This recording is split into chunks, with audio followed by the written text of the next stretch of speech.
सती प्रथा जो बनाया गया था और उसका दोनों का उद्देश्य इसलिए एक है कि स्त्री की रक्षा के लिए ये बनाया गया था कि मान लीजिए स्त्री का पति एक्सपायर किया जाता था तो ये था कि स्त्री की जो क्या कहते हैं उसके सम्मान को देखते हुए समाज में ये प्रथा लाई कि इसको क्या कहते हैं पति के साथ ही खत्म कर दिया जाए। ये तो सती प्रथा हो गई। अब आती है जोहर प्रथा। जोहर प्रथा क्या है कि जब युद्ध होता था तो राजा हार जाता था तो वहाँ की जो महिलाएं हैं उनको पकड़ लेते थे विदेश जो दूसरा राजा था, तो तब भी उनके सम्मान के लिए, सम्मान के बचाने के लिए कि आत्महत्या कर लेना या उनको जला देना वो भी एक क्या कहते हैं स्त्री के सम्मान की ही बात है। तो दोनों का जो उद्देश्य है वो क्या है, स्त्री का सम्मान को बचाने के लिए उनको मृत्यु में ढकेल देना।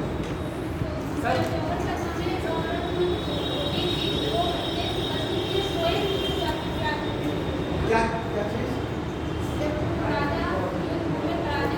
क्या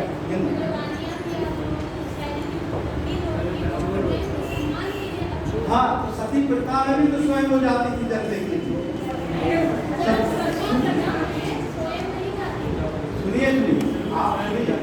सती प्रथा में भी ये बताया गया था उनको हाथ पकड़ के नहीं कि जबरदस्ती, तो ये बताया जाता है ना कि हस्बैंड एक्सपायर किया है, अब आपको ये प्रथा के तहत आपको अग्नि में बैठना है।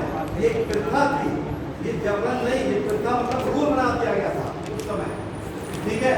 और जोहर प्रथा में अगर उसको ये मालूम था कि सम्मान क्या कहते हैं बचाना है, तो इसलिए वो महिला जो रानी का जहाँ तक होती थी वो अपना स्वयं आत्महत्या कर लेती थी।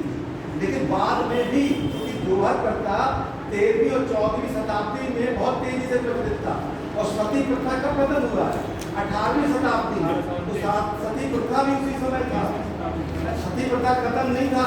जोहर प्रथा एक दूसरा रूप था कि स्वयं अपनी ही रक्षा करने के लिए कि राजा के पास ना, यानी दूसरे विजेता के पास हम अपना शरीर देने से पहले स्वयं हम खत्म करते। चलिए आप क्या पूछते हैं? जैसे सर एक मतलब की रीति है समाज की, जैसे कि सती प्रथा, तो मतलब उसमें क्या है कि समाज के नियम कायदे के हिसाब से जो उसका हस्बैंड यानी कि पति मर गया है, वो विधवा हो गई है, तो उस वजह से उसको बैठना पड़ रहा है जी, ऐसी परिस्थिति है।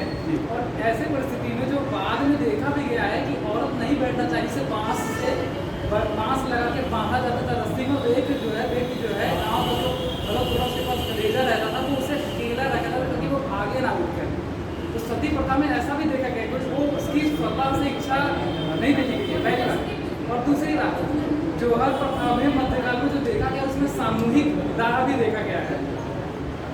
जोहर कहीं ना कहीं सती प्रथा और जोहर में थोड़ा सा तो ये बदला हुआ रूप है। ये क्यों ऐसा क्यों किया महिलाओं के साथ? जैसे मलिक मोहम्मद जैसे महिलाओं के लिए क्यों किया गया ऐसा? इसलिए क्यों किया गया?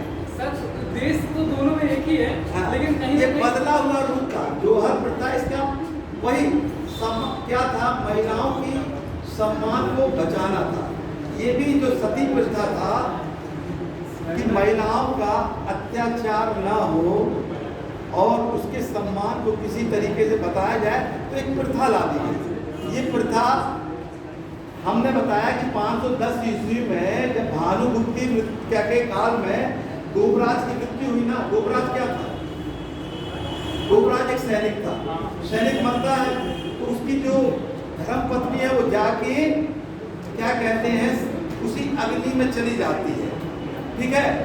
तो यहाँ दो चीज भी दिखता है, स्वयं भी जाने का, और कुछ लोग जब नहीं जाते थे तो उनको जबरदस्ती भी ले जाया जाता था। लेकिन ये जो ले जाया था ये प्रथा किस प्रथा के तहत? सती प्रथा के तहत। और जो जोहर प्रथा था ये सर पहली बार है मलिक मोहम्मद जैसे ही ने अपने पद्मावत पहली बार इसका जो है वर्णन किया है।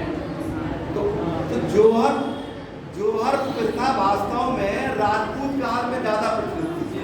लोग अपने सम्मान को बचाने के लिए क्या कर लेते थे? राजपूताना महिलाएं सामूहिक रूप से जो अपने आप अग्नि जो है तो जब भी सामूहिक रूप में अग्नि में जाने के लिए तो वही तो हम आपसे कह रहे हैं कि मिलता जुलता रूप है, बस ये है कि तरीका अलग अलग था, लेकिन उद्देश्य क्या है?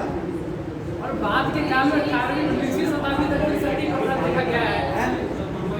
एक बात मत करिए भाई, सुन लीजिए क्वेश्चन। अच्छा सर, मैंने पढ़ा इतिहास में जाता है जी, और बाद के काल नहीं तो क्वेश्चन क्या है आपका? जैसे मैंने ये देखा इतिहास में जाता मैंने पढ़ा है जी, जो उच्च वर्ग की महिलाएं थी जी, उनका ये ज्यादातर देखा जाता था कि उनको सती मतलब कि इनका बनना ही पड़ता था, ऐसा मैंने पढ़ा। यानी सती और जोहर प्रथा। मैं जोहर नहीं कह रहा हूँ, हाँ जैसे उत्तर काल मतलब कि मध्यकाल के पुराण जी, इतिहास की पुस्तकें ऐसे बताती हैं कि जो उच्च वर्ण की महिलाएं थी, उच्च वर्ग की, जी, उच्च वर्ग थोड़ा की- बात कम करिए आप लोग। बहुत अच्छा ये क्वेश्चन डिफरेंट पूछ रहे हैं, आप लोगों को सुनना चाहिए ना। ये देखिए आपने क्वेश्चन कर दिया, अब इन्होंने ये भी अपना क्वेश्चन इसी में पूछना चाह रहे थे, तो क्वेश्चन तो सुन लीजिए आप लोग, बात नहीं करना चाहिए। हाँ ठीक, पूछिए। ऐसे मैंने एनसीईआरटी में शायद पढ़ा है, जहाँ तक मुझे याद नहीं आ रहा है फिलहाल, जी जी कि जो मतलब मध्यकाल के उपरांत जैसे मतलब इधर जी, जो महिलाएं थी उनका जो सती प्रथा, ज्यादातर सती वो महिलाएं होती थी जो उच्च वर्ग की महिलाएं थी, ऐसा भी मैंने सती, हाँ जी ऐसा मैंने पढ़ा है सर। जी, ऐसा सही है मतलब कि नहीं, जोहर प्रथा में उच्च वर्ग की महिलाएं ज्यादा करती थी, क्योंकि आप जोहर प्रथा किसका देखे थे? वो तो रानी का अकबर के काल में एक रानी थी जिसने जोहर प्रथा से अपनी मृत्यु कर दी थी। वो एक राजा की रानी थी, ज्यादातर वो क्या कहते हैं भानुमती एक रानी थी, और उसने अपनी मृत्यु जब आसफ खां आक्रमण करने के लिए जाता है तो वो अपना जो है स्वयं आत्महत्या कर लेती है अपने, ठीक है, सम्मान के लिए। तो आप उल्टा पढ़िए, सती प्रथा नहीं उच्च वर्ग में था, जोहर प्रथा ठीक है। मैं जोहर प्रथा उच्च वर्ग में था। देखूंगा किताब में, कोशिश करूंगा कि एनसीईआरटी में ये चीजें- देखिए हम आप लोगों को और क्लियर कर दे रहे हैं, इसमें कंफ्यूजन होने का कोई जरूरत नहीं है। इतिहास को देखिए, बंद करिए सर। जब शुरू होती है तो उसको पहले ध्यान से समझिए। उसको सती प्रथा का उल्लेख कहाँ मिलता है? पहले इस भानुगुप्त के काल में, ठीक है। तो ये प्रथा जो शुरुआत जब दिखती है, ठीक है, तो शुरुआत में एक सैनिक मरता है, उसकी पत्नी क्या लिखा है, अग्नि में जाके खुद को सौंप देती है, इतना ही लिखा है ना। अब ये जो प्रथा की शुरुआत हुई, लेकिन किसी चीज़ की जब शुरुआत हुई तो बाद में समाज में कैसे वो परिवर्तन आता है। अब क्या हुआ, ये तो ठीक है उसने शुरुआत कर दिया, लेकिन समाज के कुछ लोगों ने क्या किया, इसको जबरन अपने परिवार में प्रभाव डालने लगे महिलाओं पे कि अगर पति मर जाता है तो आप भी जाइए अपनी जीवन को ख़त्म कर लीजिए, अगर नहीं ख़त्म करेंगे तो हम जबरन चिता में क्या कहते हैं जाके बैठा देंगे, ठीक है। तो ये या तो स्वतः हुआ या तो जबरन हुआ, दोनों चीज़ हुआ ना, सती प्रथा ये चीज़। अब आता है जोहर प्रथा। जोहर प्रथा हमने बताया उसी का एक बदला हुआ, ठीक है। तो बदला हुआ रूप कैसे है, मान लीजिए कि राजा से एक राजा का युद्ध होता है, राजा युद्ध में पराजित हो गया, सेना ने घेर दिया राजा का राजमहल। अब वहाँ स्त्रियों के पास इतना अवसर नहीं है कि वो अपने सम्मान का कोई रक्षा कर सके, इसलिए उनको ये लगता था कि हम तुरंत अपना आत्महत्या करके हम अपना सम्मान किसी तरीके से बचा लें। तो इसी को जोहर प्रथा कहा गया। वहाँ अग्नि तो जल नहीं रही थी कि जाके कूद पड़ेंगी, ठीक है, तो किसी ना किसी तरीके से उनको अपनी आत्महत्या करना ही उनको ये एक विकल्प दिखा, और यही जो विकल्प दिखा यही समाज में आगे क्या हुआ, जोहर प्रथा यही हो गई, ठीक है। तो यही है एक ही रूप में। अगर आप उद्देश्य देखेंगे तो स्त्रियों का सम्मान ही था, वहाँ भी पारिवारिक सम्मान था कि स्त्रियों का सम्मान ना गिरने पाए, इसलिए ये सती प्रथा को इसलिए लाए समाज वाले। लेकिन बाद में 18वीं शताब्दी तक ये चलता रहा। राजा राम मोहन राय आए, उन्होंने लॉर्ड विलियम बेंटिंक के समय में एक कानून पारित करवाया 17 के तहत, और हमारे देश में आज भी वही एक्ट है कि सती प्रथा पे निषेध है, ठीक है। तो ये तो आपका देखिए अब तो क्लियर हो गया ना, डाउट नहीं रहा ना। तो कोई चीज़ शुरू होती है वो तो एक चिंगारी है, लेकिन समाज में क्या रूप दिया वो अलग है। हो सकता है जबरन भी वो करते थे, स्वतः भी लोग कर लेते थे। ठीक है, हर्षवर्धन के बारे में आपने सुना होगा, हर्षवर्धन की भी बहन जलने के लिए जा रही थी, लेकिन उसको वो बचा लेता है। ठीक है, तो सती प्रथा के ऐसे भी कई इतिहास में एग्जाम्पल आते हैं। चलिए अब हम आते हैं दक्षिण भारत के इतिहास में। कल हम आपको दक्षिण भारत के चोल वंश के बारे में बता रहे थे, हम फिर थोड़ा सा समरी आपको बता देते हैं कि साउथ दक्षिण भारत का एक इम्पॉर्टेंट वंश था चोल वंश। चोल वंश ये आपका एक नदी बहती है पेन्नार, ठीक है, पेन्नार नदी बहती है, उसी के आसपास ये राजवंश था। जब राजवंश था तो उसकी राजधानी भी रहती है। ठीक है, जैसे गुप्त काल की राजधानी पाटलिपुत्र थी, वैसे ही इस वंश की राजधानी थी तंजौर, और इस वंश की स्थापना की थी विद्यालय ने।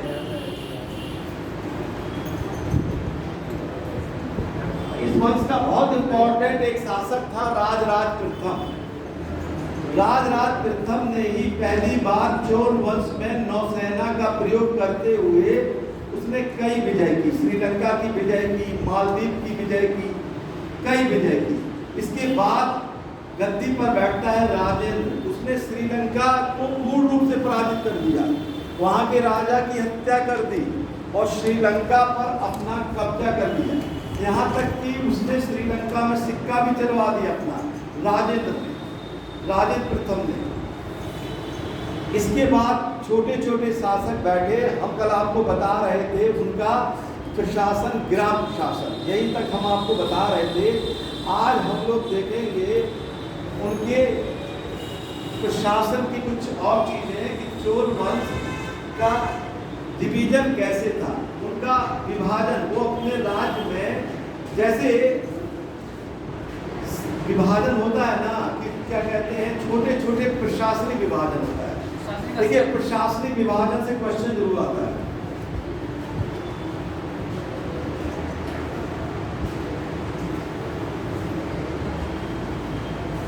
प्रशासनिक विभाजन से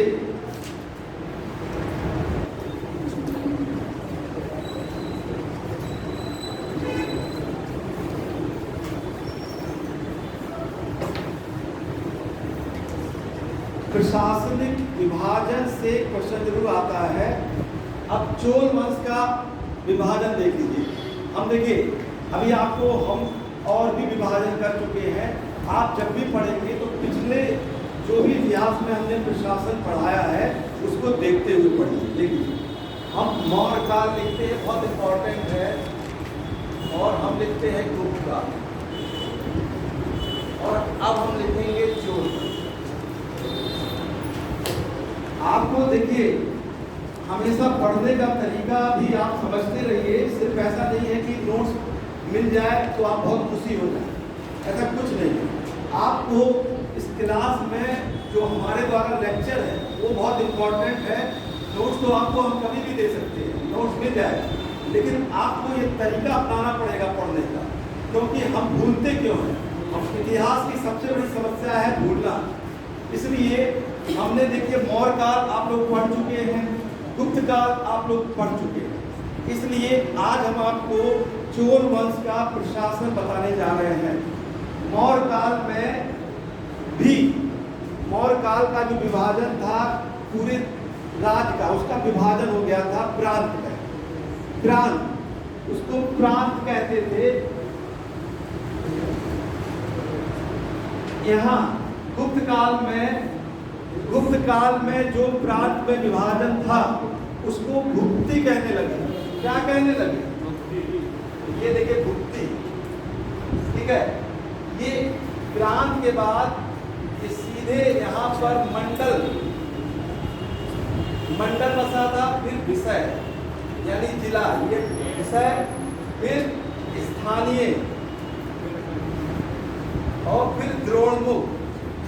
इस तरीके से ऐसे ये देखिए किसमें बटा था, इसमें। अब गुप्त काल में भुक्ति यानी प्रांत को, जैसे राज्य है ना, भारत में कितने राज्य? भारत 28 राज्य बटा है ना, और राज्य किसमें बटा है? असली क्या है? जिला है कि मंडल? सीक्वेंस में बोलिए, गलती से भी गलती मत बोलिए, छोटे हैं बिल्कुल।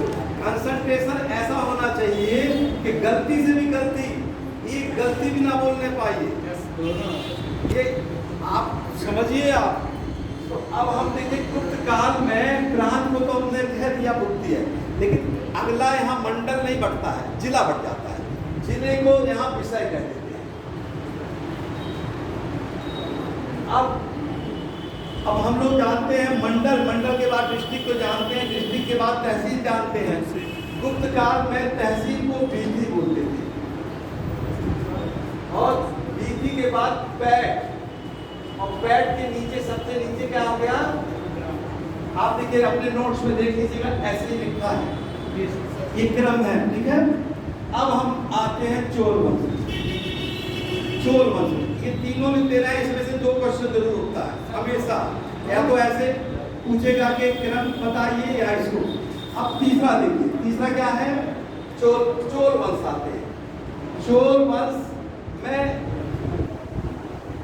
चोल वंश को राज्य में बांटा गया था। राज्य को वहां मंडलम बोलते थे, क्योंकि तमिल की भाषा है ना, तो तमिल में आप देखते हैं ना, मां शब्द ज्यादा लगाते हैं।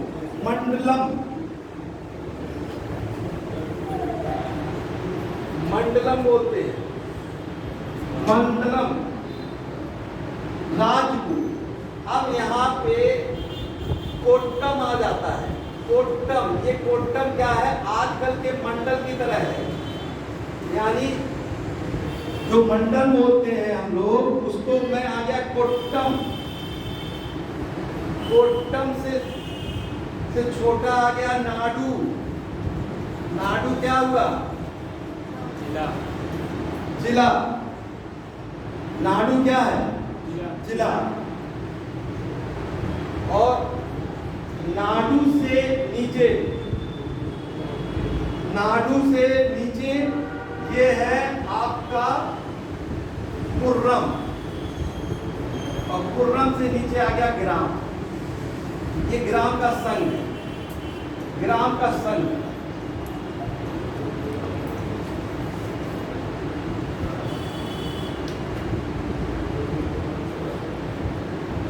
थोड़ा कठिन तो है, तो कितने तक आते हैं, लेकिन इस सीक्वेंस से आप लोग मिलाएंगे तो कंफ्यूजन बिल्कुल नहीं होगा।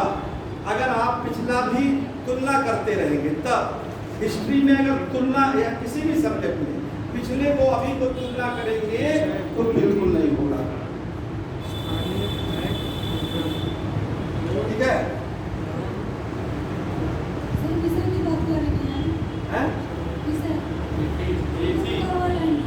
ये तो गुप्त काल का है, ये मतलब ये पहले लिखा चुके हैं, ये तो तुलना हमने किया, नीति है। ये पैठ, ये ग्राम, ये तो हमने तुलना करके लिख दिया है। पार्टी की होगा, ये नोट हो गया आप लोगों का? नोट कर लीजिए, कोई जल्दी वो नहीं है, ऐसे आप पढ़िएगा, ठीक है? कल हमारी लास्ट क्लास है, ठीक है? यहाँ बोटिंग हुई थी, तो ज़्यादातर कुछ लोगों ने शायद कहा बैट बॉल भी हल्ला है, तो कुछ लोगों ने कहा, कुछ लोगों ने हो सकता बोटिंग भी ना किया हो, ठीक है? तो कुछ लोगों ने चेंज करने को कहा, तो शायद हमारी सोमवार को लास्ट क्लास रहेगी, ऐसे, ठीक है? लेकिन अगर आप लोग चाहेंगे तो हम बैट बॉल पढ़ाने आ सकते हैं, वो तो आप लोगों के ऊपर निर्भर करेगा जब आप लोग बोटिंग करेंगे, ठीक है? तो ये ध्यान से बोटिंग करना बहुत जरूरी है, क्योंकि कैरियर की बात है, ये चीज़ आपको बहुत समझना है, ठीक है? आप एक व्यक्ति अगर इस चीज़ को सोचता है कि हमको नहीं समझ में आ रहा है, तो वो अलग है, लेकिन आप कल्पना करके पढ़ाई का हमेशा इस चीज़ को सोचिएगा कि हमको किसके पढ़ाने से समझ में आता है कि नहीं आता, ये बहुत ज़रूरी है। इसलिए अपने भविष्य को ध्यान में रखते हुए ही हमेशा इस चीज़ का उपयोग करना। कुछ लोग इसमें से बोटिंग कितने लोगों ने नहीं किया था? हाथ उठाइए। 1 2 3 4 5 6 7 8 9 10 लोगों ने वोट नहीं दिया था, बोटिंग नहीं किया था। नहीं, हमको नहीं, मतलब यहाँ भाग नहीं दिए थे। कितने लोग भाग नहीं दिए थे?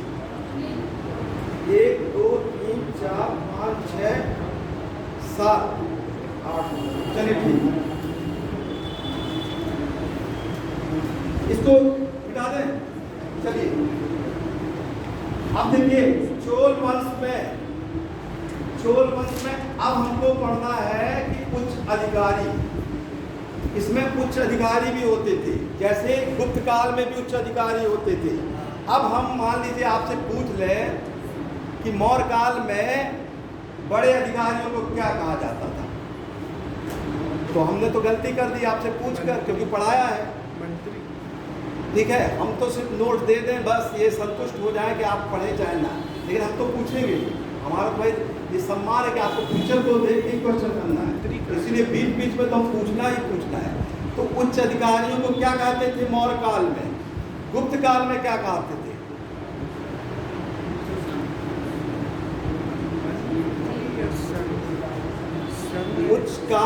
गुप्त काल जो पढ़ा चुके हैं, या मौर्य काल में मंत्री या उच्च अधिकारियों के समूह को क्या कहा जाता था? क्या? तीर्थ। देखिए उत्तर आ गया, तीर्थ कहा जाता था। चलिए किसी ने तो उत्तर दिया तीर्थ उच्च अधिकारियों को कहा जाता था, किसमें? मौर्य काल में। ठीक है, और गुप्त काल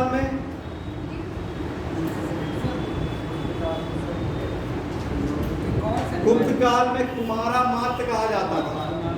कुमार, देखिए अब हम अधिकारी को बता रहे हैं ना, अब अधिकारी हम फिर मौर्य काल में गए क्योंकि इंपॉर्टेंट है। और गुप्त काल, मौर्य काल में तीर्थ अधिकारी वर्ग, और गुप्त काल में कुमारा मात्र कहा जाते थे। अब आते हैं चोल वंश। चोल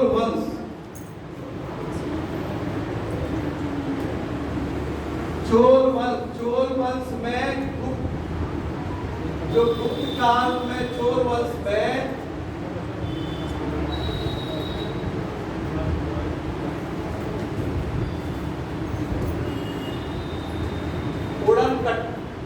पुरनकुट्टम, चोल वंश में जो उच्च अधिकारी थे उनको पुरनकुट्टम कहा जाता था। ये तमिल भाषा है। चोल वंश में पुरनकुट्टम कहा जाता था। ये क्या थे? उच्च अधिकारी थे। ये राजा के साथ सदा रहते थे, हमेशा उच्च अधिकारी रहते हैं। अभी रहते हैं कि नहीं रहते? अभी रहते हैं। ठीक है, तो कौन सचिव रहता है? IAS बनना है ना, तो DM की गाड़ी भी देखा कीजिए और सचिव सब जाना कीजिए। व्यवहार कितना 24 घंटा होता है, 10 मिनट में प्रशासनिक पूरा जाना कीजिए कि कौन किसके साथ रहता है, कौन किसके, तब आपको दिमाग में वो बनना तो वही है, पढ़ना तो वही है, तो जानिए। तो हमेशा जो IAS का प्रमोटेड अधिकारी होता है वो मंत्रियों के साथ या उनके, चाहे प्रधानमंत्री कार्यालय में भी सचिव होते हैं, सीनियर सचिव बैठाया जाता है, वैसे ही इसमें भी सचिव बैठाए जाते हैं। ठीक है, तो ये उस समय की ये परंपरा थी कि ये हमेशा साथ में रहते थे। पुरनकुट्टम ये हमेशा रहते थे। किसके? चोल वंश के राजाओं में पुरनकुट्टम रहते थे। चोल वंश में प्रांत बटे थे, लगभग प्रांतों की संख्या 8 थी। प्रांतों की संख्या 8 थी। वहां पर जो प्रांत की संख्या थी 8 थी। अब हम आते हैं भूमि कर के रूप में। भूमि कर यानी कर व्यवस्था पे आते हैं। कर व्यवस्था, जैसे गुप्त काल या मौर्य काल में आय का साधन भूमि कर था, वैसे ही चोल वंश में आय का साधन भूमि कर था। आय का प्रमुख साधन भूमि कर था।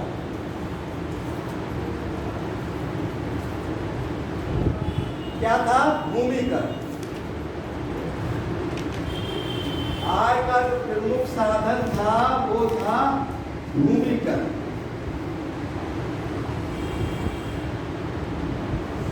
भूमि की माप भी कराई जाती थी। भूमि की माप का पैमाना एक था, उसको कहते थे वेली। इस समय हम लोग जो भूमि मापते हैं उसका क्या पैमाना है? बस्ती में क्या कहते हैं?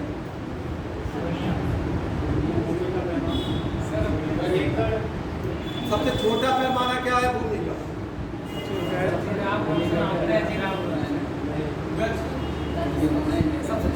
अरे क्या प्रचलित है तहसील स्तर पे? ये तो गांव में नहीं जान रहते आप।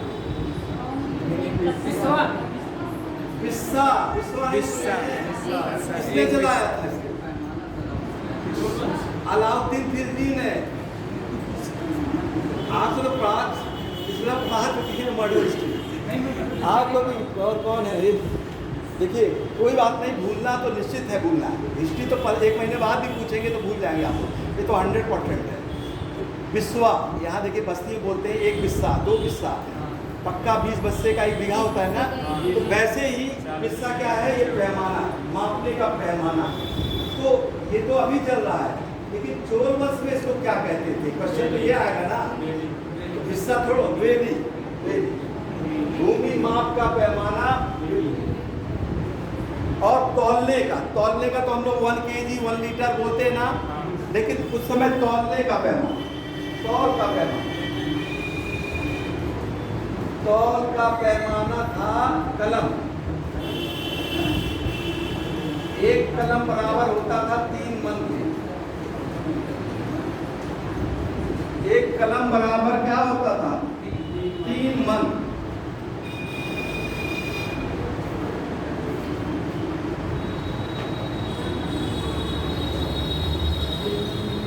मिसाल है इसको लिख दीजिए।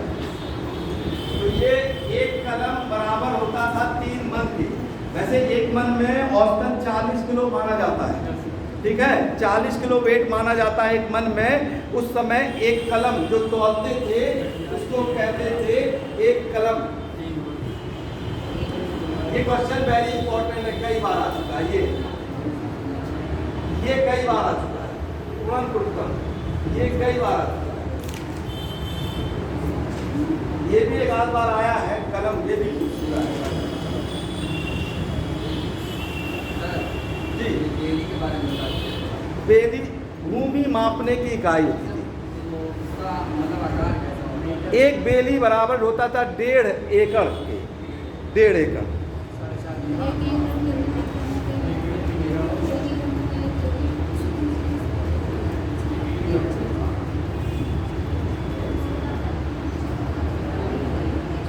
एक बेली बराबर 1.5 एकड़ जमीन, ठीक है? अब इसको मिटाएं कि ना मिटाएं? चलिए,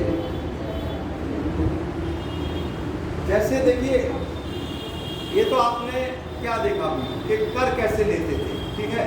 ये कर आप समझ गए कि कर क्या था, कर का पैमाना हो, आय का साधन क्या आ गया? भूमि कर, मापने का वेली, तौलने का कलम, ठीक है? अब लेन देन के बारे में देखते हैं कि लेन देन का, जैसे लेन देन क्या चलता था, उनके आय में लेन देन क्या चलता था, लेन देन के लिए क्या पैमाना उन्होंने अपनाया था, ठीक है? फिर हम मोर लिखते हैं और हम लिखते हैं गुप्त। अब हम लिखते हैं चोर। आप लोग में से कोई भी एक मोर काल का एक सिक्के का नाम बता दीजिए। पण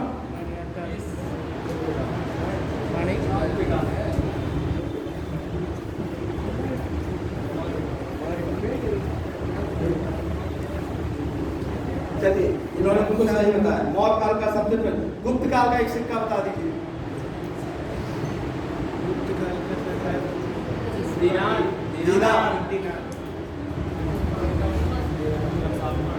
अब चोल में जो सिक्का चलता था उसको कहते थे कासू, ये सोने का सिक्का होता था।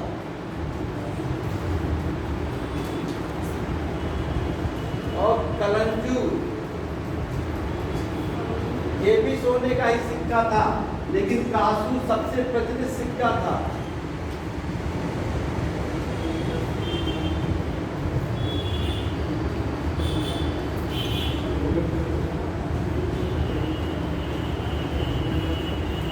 सबसे प्रचलित सिक्का कौन सा था? कासू सबसे प्रचलित सिक्का था।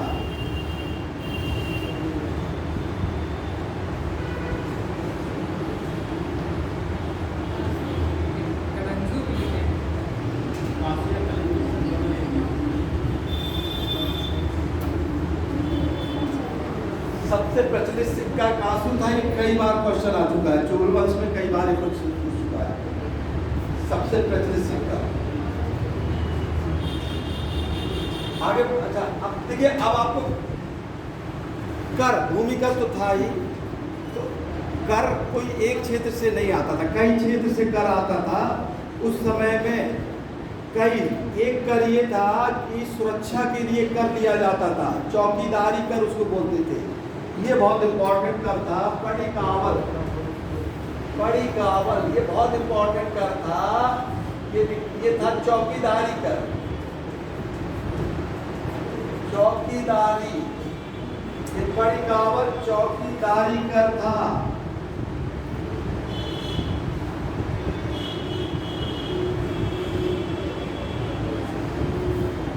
एक और बहुत इंपॉर्टेंट था मगनमयी, इसको भी लिखवा दे रहे हैं।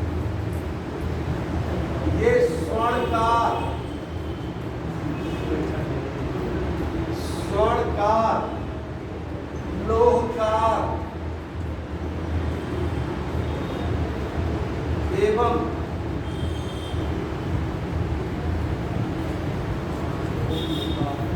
कुम्भकार पर लगने वाला ये कर था मगनमयी।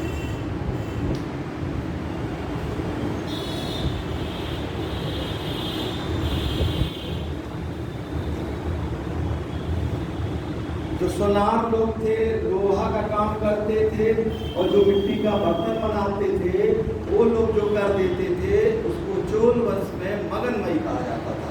चौकीदारी कर को पड़िकावल कहा जाता था। सर, कासू तो सोने का सिक्का था, ये कलंजी जो बताया है वो भी सोने का था, लेकिन प्रचलित था कासू।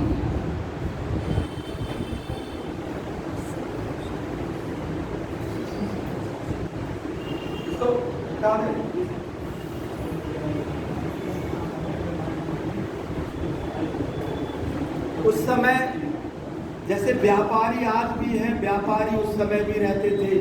व्यापारियों की देख रेख करने के लिए चोल वंश में एक समिति होती थी जिसको कहा जाता था नगरम।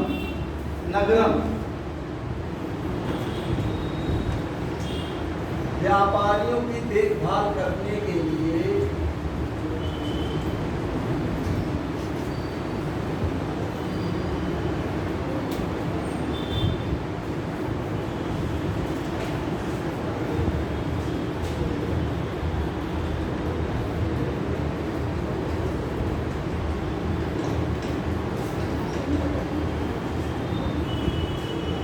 व्यापारियों की देखभाल करने के लिए जो समिति होती थी उसको क्या कहा जाता था? नगरम कहा जाता था। ये व्यापारियों की देखभाल करने के लिए समिति होती थी।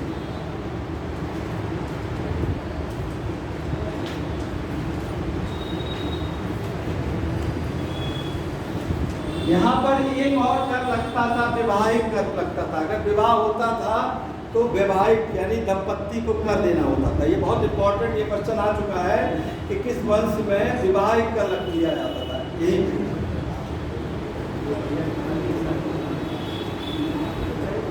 वैवाहिक कर दिया जाता था।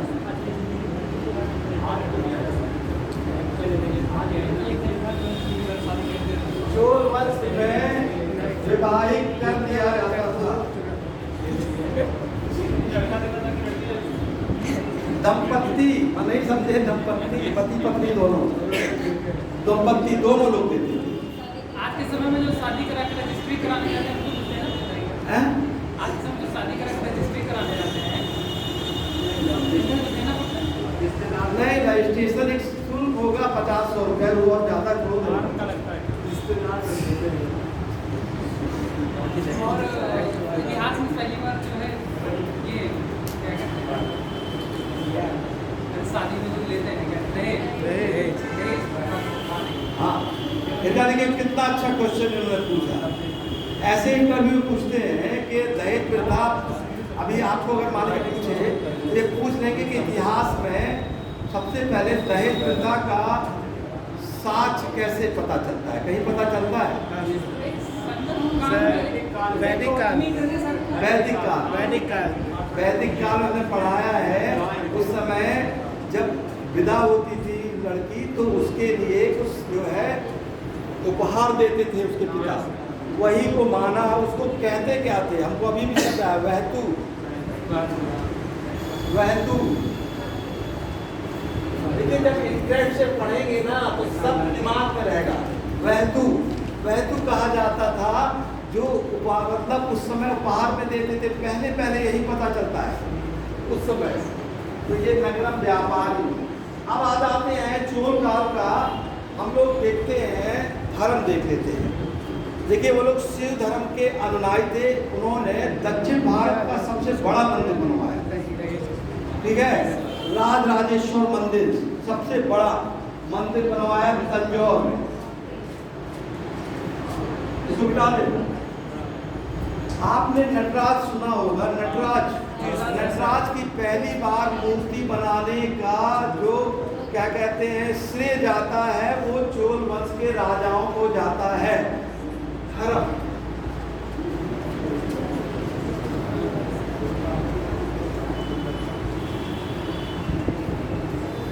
चोल वंश के राजाओं ने सर्वप्रथम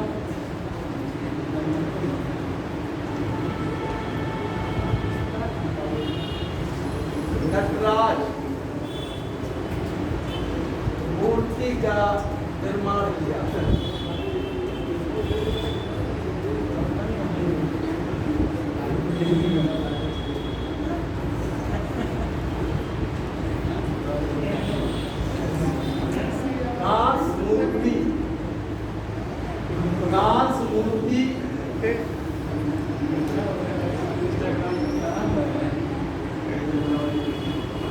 कांस मूर्ति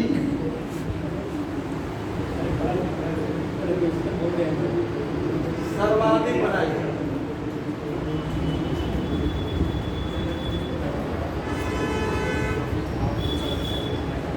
धातु में कांसे की मूर्ति सबसे पहले मतलब सबसे ज्यादा बनाई गई थी चोल वंश में।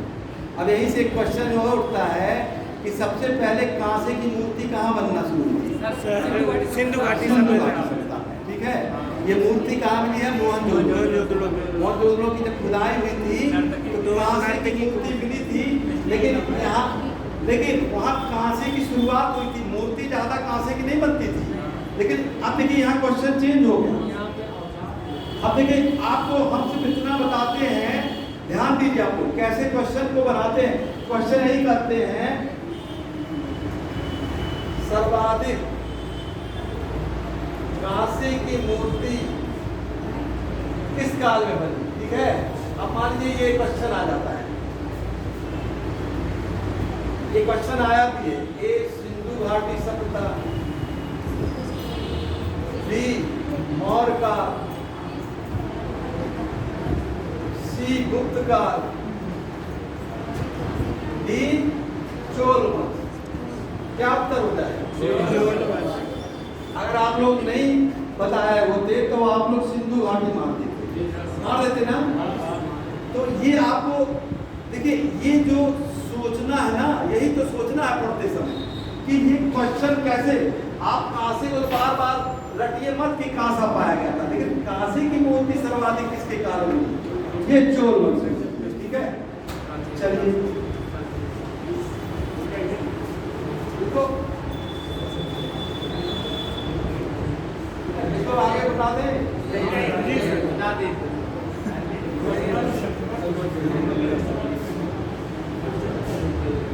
देखिए चोल वंश के राजा एक चीज और करते थे, अपने जीवन काल में ही अपना उत्तराधिकारी चुन लेते थे और अपने राजा की मूर्ति भी बना देते थे।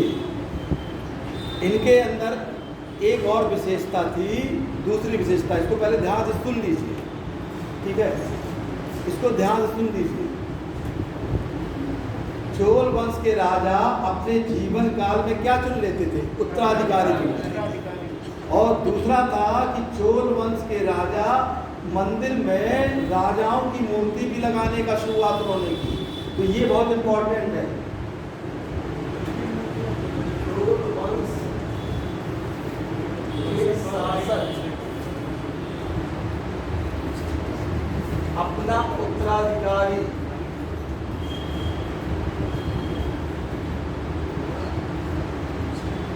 पहले ही चुन लेते।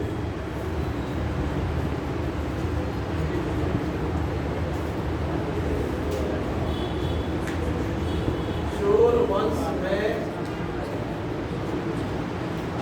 मंदिर में राजाओं की मूर्ति लगाई गई है।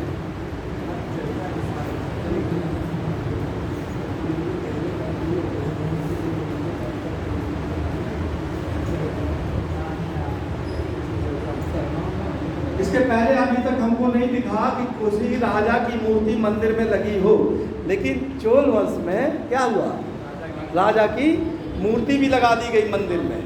यानी राजा को इतना श्रेष्ठ समझा गया कि उसको कहाँ स्थान दे दिया, मंदिर में दे दिया।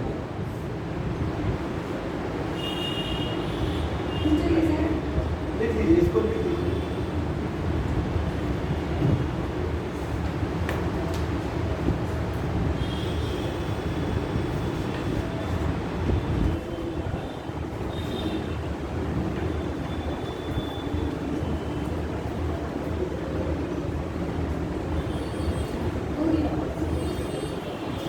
चलिए इसको हो गया। बंदरगाह यहाँ का एक बहुत फेमस बंदरगाह है। अब हम फिर मौर्य काल लिख देंगे या पहले का, और फिर हम गुप्त काल लिख देंगे।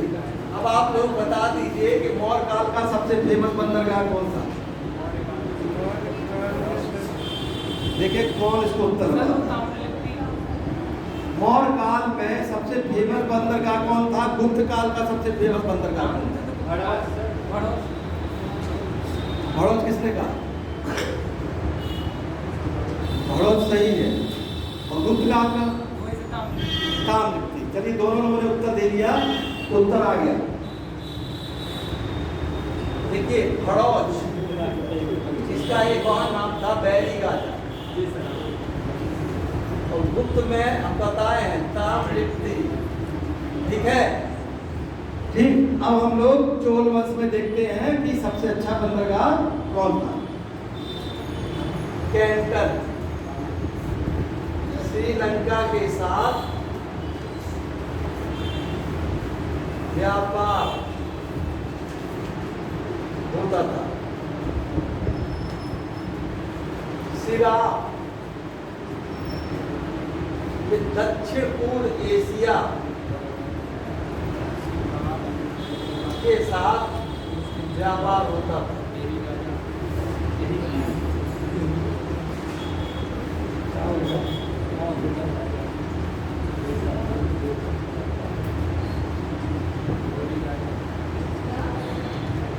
ये दो बंदरगाह बहुत फेमस थे। एक था कैंटन जो श्रीलंका के साथ व्यापार होता था, और दूसरा था शिरा जो दक्षिण पूर्व एशिया के साथ व्यापार होता था। अब यहाँ से भी मसाला, देखिए यहाँ से जो निर्यात होता था वो कपड़ा, बार बार देखिए बताते हैं निर्यात वाली चीजें, वस्त्र, ये हमेशा आप लोग अगर कहीं भी निर्यात आए तो वस्त्र की तरफ कॉमन है। दूसरा मसाले भी निर्यात होते थे। तीसरा हाथी का दांत, ये दोनों तो हर जगह हर वंश में कॉमन मिलते हैं। ये आपको हमेशा कॉमन मिलेगी। आयात, घोड़ा आयात होता था, सोना चांदी आयात होता था, रेशम आयात होता था। समझ गए। भारतीय घोड़े इतने अच्छे नहीं थे। जब हम अलाउद्दीन खिलजी का इतिहास पढ़ रहे थे तो उसमें घोड़ों का दाम लिखा हुआ था। ठीक है जी।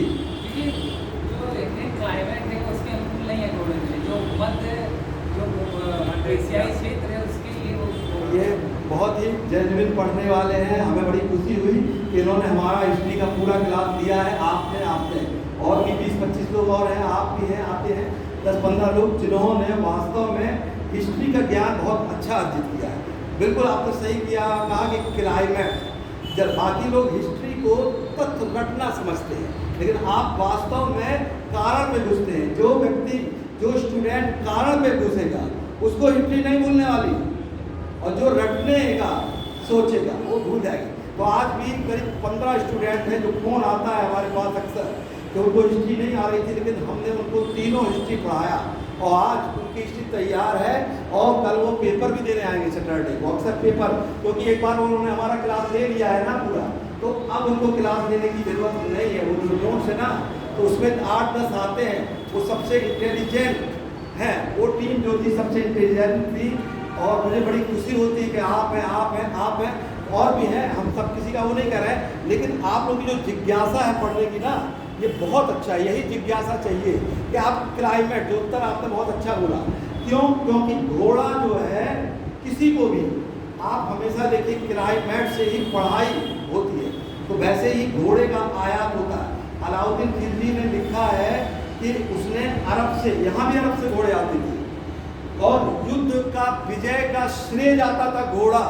अगर किसी राजा के पास कितनी भी संपत्ति हो, अगर उसके पास घोड़ा नहीं है तो वो जीत नहीं सकता है। इसीलिए भारतीय लोग विदेशी घोड़े पर निर्भर करते थे, और ये घोड़ा हमने गुप्त काल में पढ़ा है कि इथियोपिया से आता था।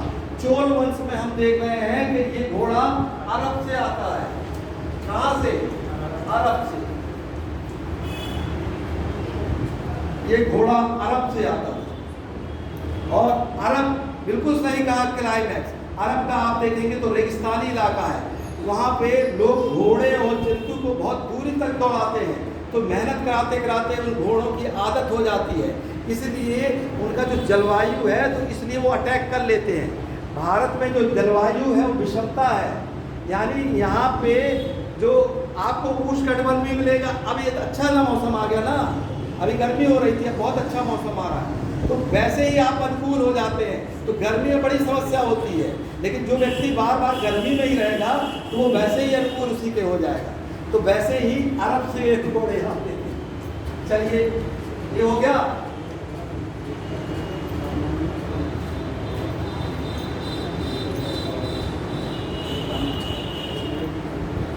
चलिए, ये देखिए चोल वंश था। दक्षिण भारत में एक और वंश आता है, एक और बहुत इंपॉर्टेंट वंश है पल्लव वंश। सुना है पल्लव वंश? चलिए, पल्लव वंश।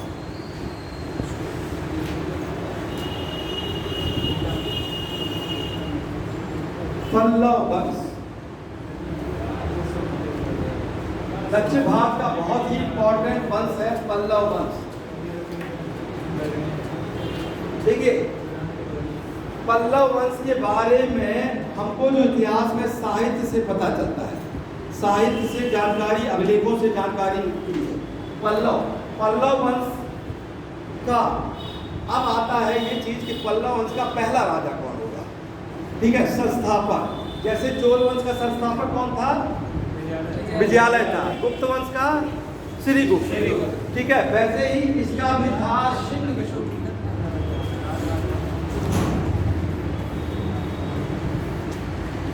सिंहविष्णु, पल्लव वंश का संस्थापक सिंहविष्णु था।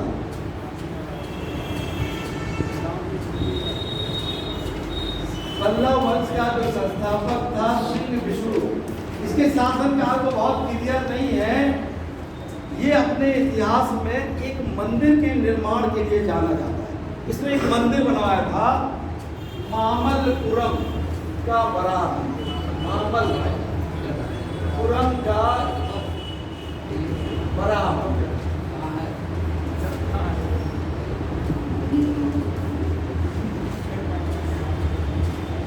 इसने बनाया था मामल्लपुरम का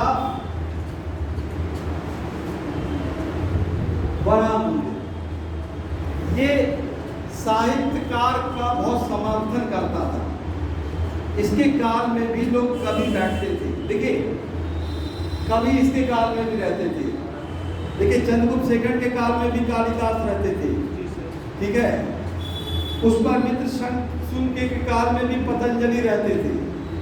तो ये जो परंपरा थी ये चली आ रही है। राजा लोग अपने बगल में विद्वान लोगों को बैठाते थे जो लिखते पढ़ते थे। उस समय नेट का जमाना नहीं था, ये सारी चीजें नहीं थी, इसलिए उनको उनसे पूछना पड़ता था। ज्ञान न्याय भी किताब में ही लिख के होता था, लिख के। तो इनके काल में एक बहुत बड़े विद्वान रहते थे जिनका नाम था भारवी। इन्होंने एक किताब लिखी थी, किसी को मालूम है क्या? बहुत बढ़िया, किराता अर्जुनीय।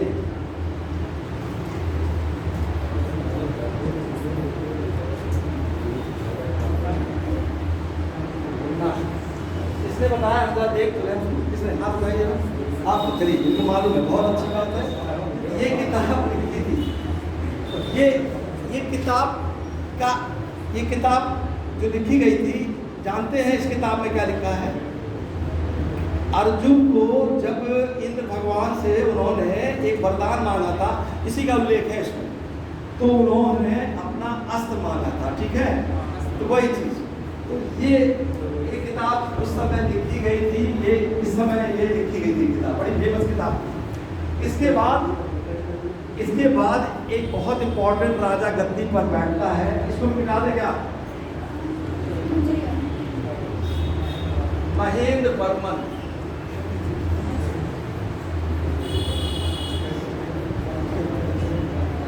प्रथम ये गद्दी पर बैठा है, इसका काल है, महेंद्र वर्मन प्रथम का काल है 600 से 630 ईस्वी।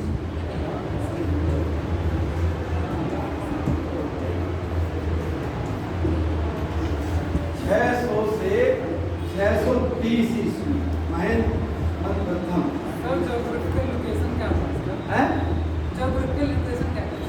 जोग्राफियल हाँ, पल्लव वंश का जो राजधानी भौगोलिक क्षेत्र, ये तमिलनाडु, कांचीपुरम इनकी राजधानी थी, कांची। इनका ये कब तमिलनाडु के पूरे क्षेत्र में शासन करते थे।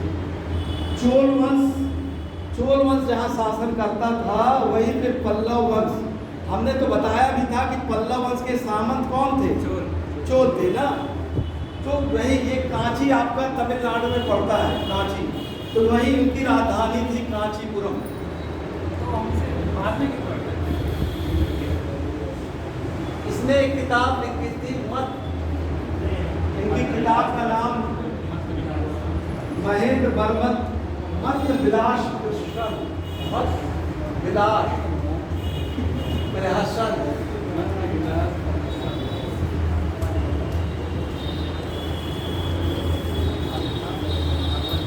एक किताब इसने लिखी थी, इसमें एक संप्रदाय का मजाक उड़ाया गया है। इस किताब में हंसी की गई है इस किताब की। कापालिक सुने हैं? कापालिक किसका संप्रदाय है?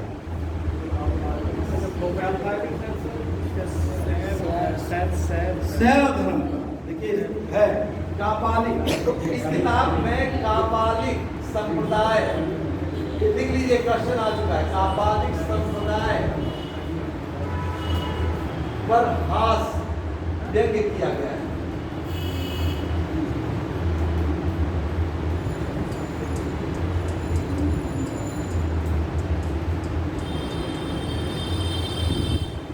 हास व्यंग्य किया गया है।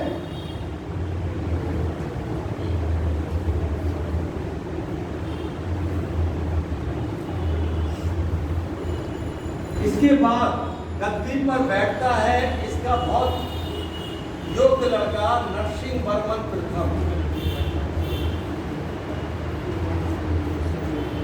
इसकी का काल था 630 से 668 ईस्वी। इसकी उपाधि थी महामल।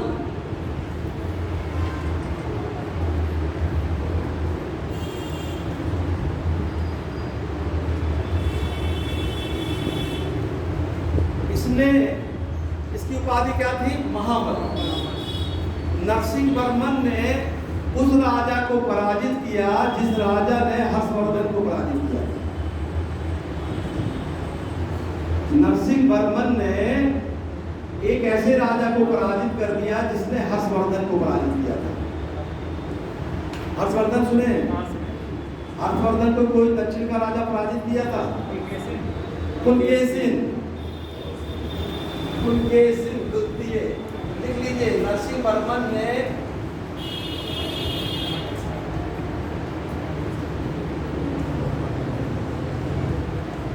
पुलकेशिन द्वितीय को पराजित कर दिया।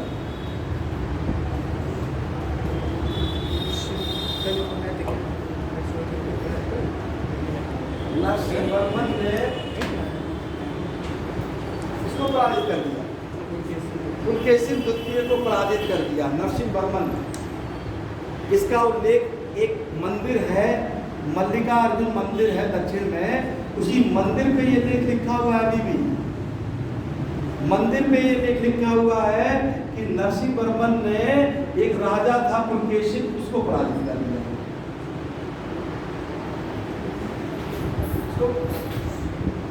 चाल है क्या?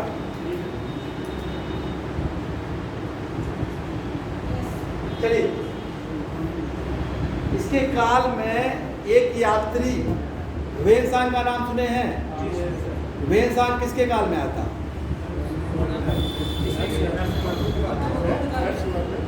हर्षवर्धन के काल में आया था। गुप्त काल में कौन आया था? गुप्त काल में फाहियान आया था, ठीक है। तो हर्षवर्धन जब अपनी यात्रा करने आया तो दक्षिण भारत गया।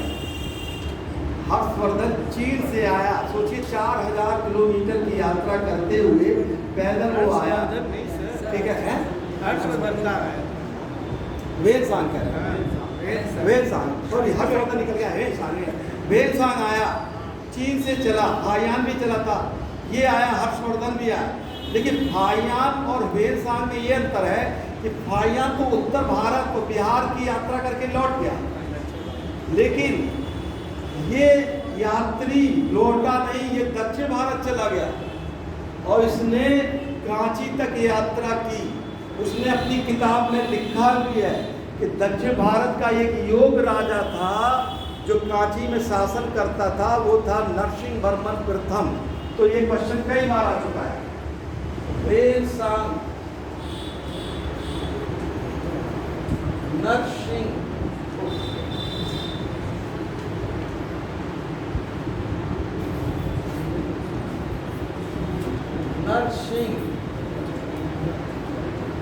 वर्मन प्रथम के काल में यात्रा की थी।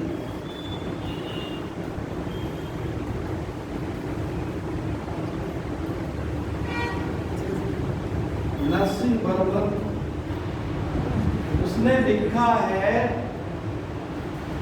उसने कहा ये बहुत बड़ा विद्या प्रेमी था। ये इसलिए लिखना जरूरी है, विद्या प्रेमी था। कौन? नरसिंहवर्मन। ये शॉर्ट में लिख दे रहे हैं।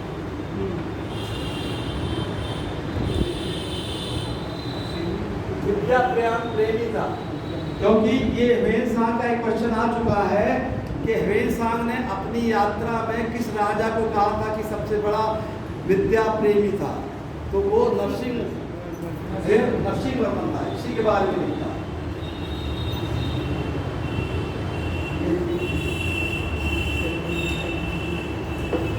नरसिंहवर्मन ने तमिलनाडु के स्थान पे इन्होंने पहाड़ों को काट कर रथ के आकार का मंदिर बनाया था।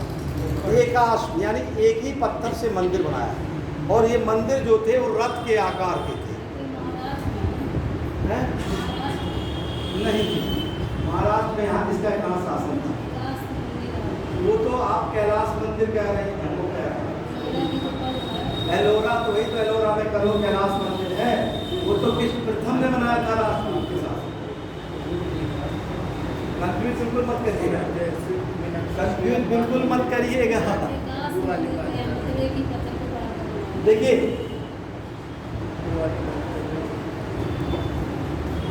एकाश, इसके पहले एक ही पत्थर से और भी उल्लेख मिला है। कोई और भी बनाया था राजा, कोई काम किया था। मौर्य वंश में नहीं बनाए थे आपको? मौर्य वंश में एक ही पत्थर, चुनार के पत्थर से स्तंभ बनाए गए थे, शिलालेख बड़े बड़े बनाए गए थे। वैसे ही नरसिंहवर्मन ने महाबलीपुरम के पहाड़ों को कटवा दिया और कटवा के वहाँ रथ के आकार की मूर्ति बनवाई। और उस मूर्ति की विशेषता थी मंडप। मंडप मतलब होता है बरामदा, जैसे आप लोग बैठे हुए हैं, तो महामंडप उसने बनवाया और वहाँ पे रथ के आकार की मूर्ति भी बनाई। तो ये नरसिंहवर्मन के काल में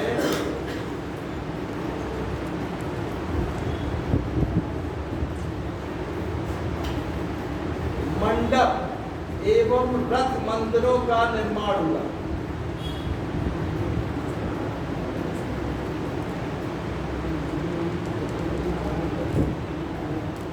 कौन से पर्वत काट के समझना है? पहाड़ों को काट कर। कोई पर्वत का नाम पर्वत का नाम ये दक्षिण भारत में, अब वहाँ तो नीलगिरी पहाड़ियाँ उधर फैली हुई है, ठीक है। पहाड़ का कोई एग्जैक्ट नाम तो बताए इस पहाड़ों को काट कर। देखिए, इसने जो रथ बनाए थे उस रथ को 7 रथ बहुत इंपॉर्टेंट, सप्त पैगोडा, सप्त पैगोडा रथ का निर्माण किया।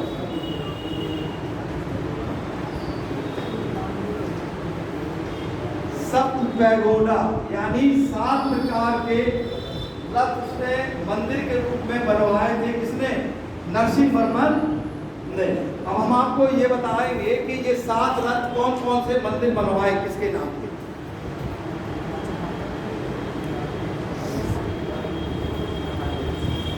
ये 7 रथ में जो 5 पांडव हैं, यानी धर्मराज रथ,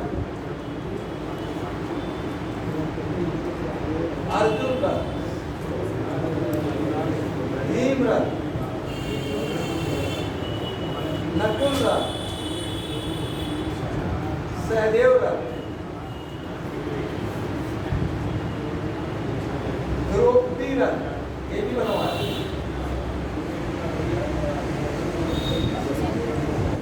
एक और इम्पोर्टेंट है गणेश रथ।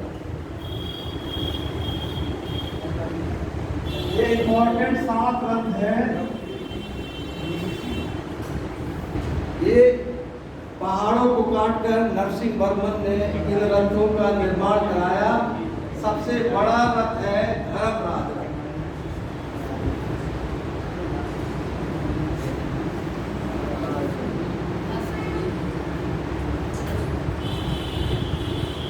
और सबसे छोटा रथ है द्रौपदी रथ। इसको देखिए, सबसे छोटा रथ,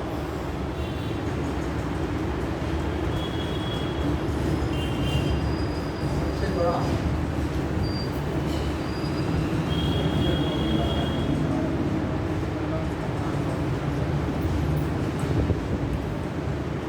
धर्मराज रथ के ऊपर ही नरसिंहवर्मन की मूर्ति लगी है।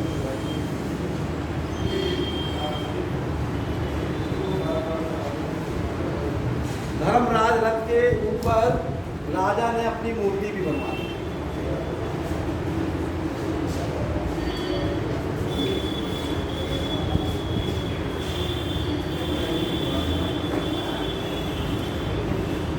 यहाँ पे आपने मंदिर बनने की 2 कला होती है, 3 होती है, 3 शैली। कौन कौन सी?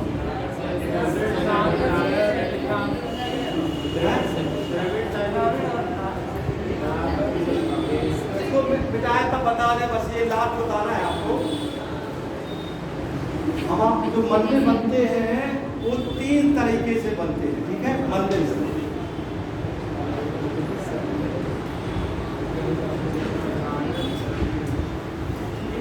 एक है नागर से, दूसरा है द्रविड़ से,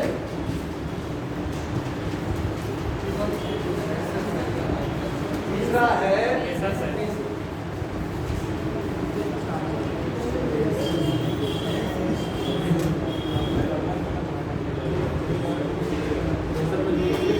शैली है नागर शैली। नागर शैली उत्तर भारत में ज्यादातर जो मंदिर बने हैं, और दक्षिण भारत में एकदम दक्षिण में और बीच में मंदिर बने हैं उनको कहते हैं बेसर से। तो पल्लव वंश में द्रविड़ शैली के मंदिर की शुरुआत होती है। उसको लिख दे रहे हैं, 2 लाइनों में लिखना है। पल्लव वंश में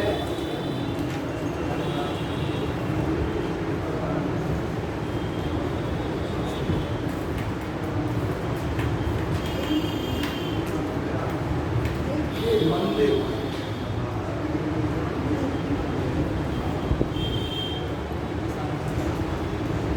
शुरुआत चोल काल में इसका विकास हुआ।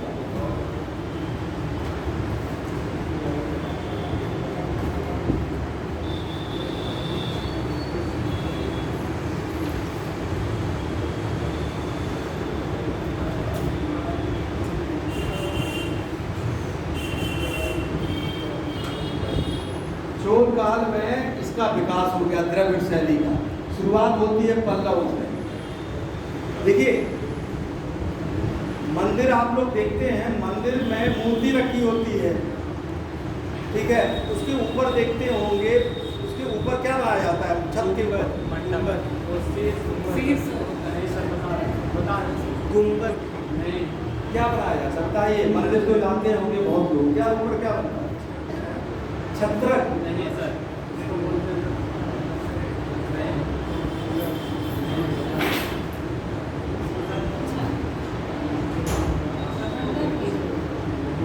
मंडप बता चुके हैं, बरामदा होता है। जब आप मंदिर में घुसिए तो एक बरामदा मिलेगा आपको पहले, उसको गुजरने के बाद फिर गर्भगृह में मूर्ति रहती है। लेकिन मंदिर के ऊपर ऐसे तिकोने बनता है ना, ऐसे बनता है ना,